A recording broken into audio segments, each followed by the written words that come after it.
It might not seem like it listening to these readings. You have the Israelites dispersed into Babylon in the first reading, and the priests are planning to kill Jesus. But the real message in today's readings is unity and peace.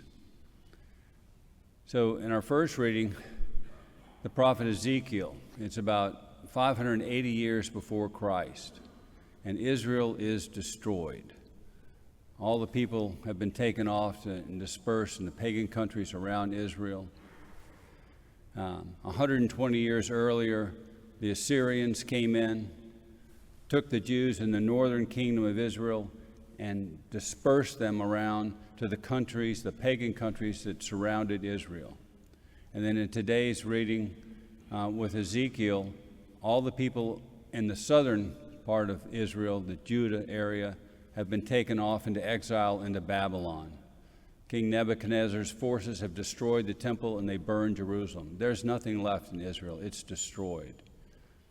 And the people are at like an all-time low. And then God gives them this message. He says, I will make them one nation, and there will be one prince for them all. Never again shall they be divided into two kingdoms.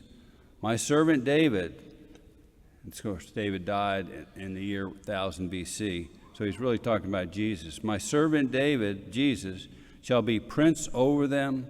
They shall live by my statutes and carefully observe my decrees. And that's really the secret to peace and unity, is to listen to God and Jesus and obey the commands that they give us. They shall live by my statutes and carefully observe my decrees. So the prophetic nation, or the prophetic message, is that the nation of Israel will be brought together again, and they'll be united. And Jesus will do that uniting. And then in our gospel, there's large crowds following Jesus. Huge crowds, because of his preaching and because of the signs that he performs. And then you hear that signs, it's miracles that Jesus is performing that only God can do. Okay? And then right before today's gospel reading, Jesus raises Lazarus from the dead. It's like a watershed moment.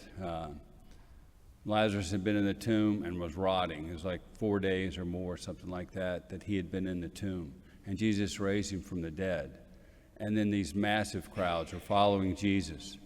And the Pharisees and the chief priests, they're terrified. Everybody's going to follow Jesus, and the Romans are going to crack down on us. Okay? And so Jesus is out to unite people and to bring us peace. And you know the rest of the story, how that story ends. And so Caiaphas, the chief priest, unwittingly makes a prophecy. He says that Jesus' death will gather into one the dispersed children of God. And that's exactly what Jesus' death did. And 70 years later, the temple was destroyed. Okay? But Jesus is gathering people in. Today there's like 8 billion people in the world, and about a third of those are Christians. It's happening. And so God's plan is to unite all people. And not just Israel, but the new Israel. The new Israel is the church.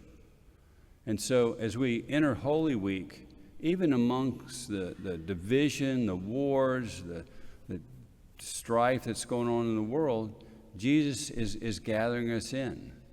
And so our job, our part in this, is to usher in peace and unity in our situations, in the people that are with the people around us, in the places that we find ourselves.